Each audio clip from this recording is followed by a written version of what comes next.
Hi guys, and today it's time to pick the team to play Accrington Stanley in League 1 tomorrow. So let's get started. In goal lay Burrs. The reason why is because Burrs had a good game after making the mistake against Accrington Stanley. He didn't put the both goals weren't his fault really, and hopefully all of his mistakes are gone for the rest of the season and potentially win the Golden Glove. So yeah. Right back Max Power. The reason why is because Power again had a solid game. He was one of them players who was not great but weren't bad either. And Power's been like that for the last few weeks really. Like against Wigan, he didn't really put foot wrong. Against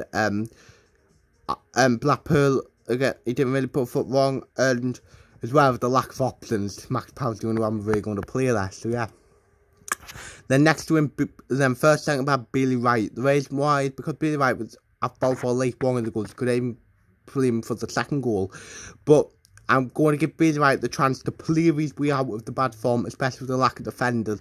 Although it does look like Tom Flanagan's back, and depending on how everything goes with Dayon Sanderson, he might be back as well. So yeah.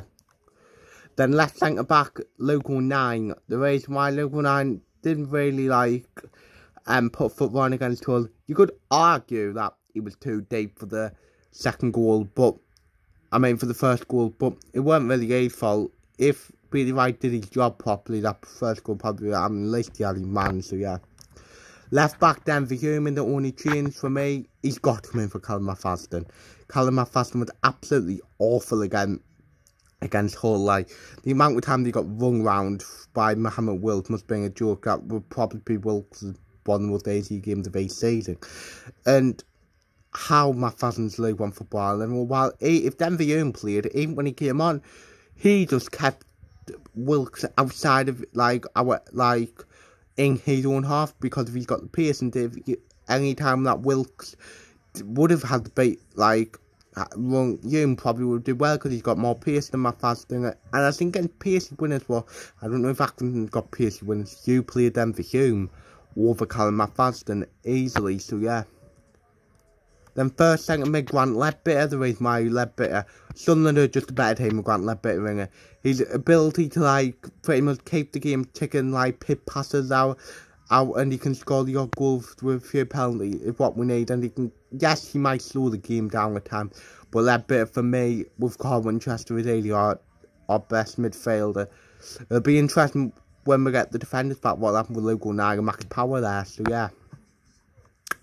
And then the first one in front of him, Carl Winchester. I thought Winchester had a good game against Hull. He was picking passes out, pressing, and that's the other advantage for playing these three midfielders. Ledbetter just sits there and let the front five press, but it's a good thing. And Winchester should be playing the majority of games between now and the end of the season, in my opinion. So yeah. Then next to him, Josh Scowen. The reason why I have been critical of Josh Scowen, and I'm still not his biggest fan, but to be fair, I just think Josh Scowen had probably his best game in the Sunderland shirt on Tuesday, just pressing them, and that is what Josh Scowen's good at.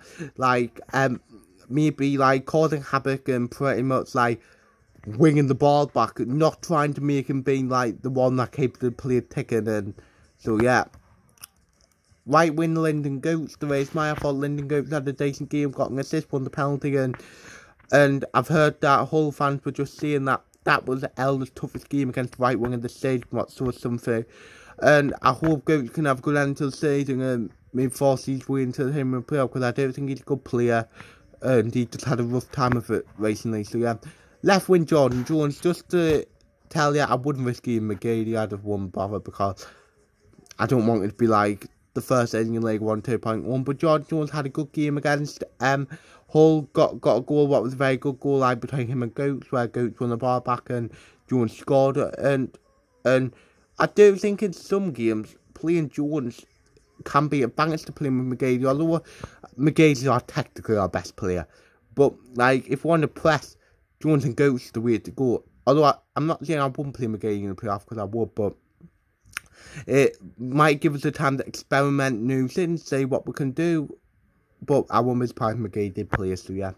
Striker Charlie White. The reason why is White was he didn't have his best game against Hull City on Tuesday, but he scored 24 goals, is it, or 3? And White's had a great season. The fact that he hasn't got Team of the Year, Team of the Season on FIFA, same as Charlie, same as Ian McGeady, I will not know how, so yeah. Then on the bench, I would have Anthony Patterson, Oliver Younger, Callum McFadden, Chris Maguire, Ross Stewart, Ian O'Brien, and Jack Diamond. So yeah, will Sunderland win tomorrow? I think we will.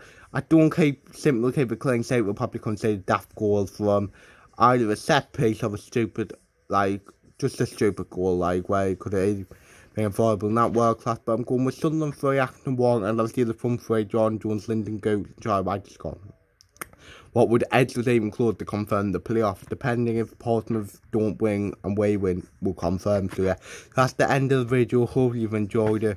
Like, subscribe, view, comment, and see ya.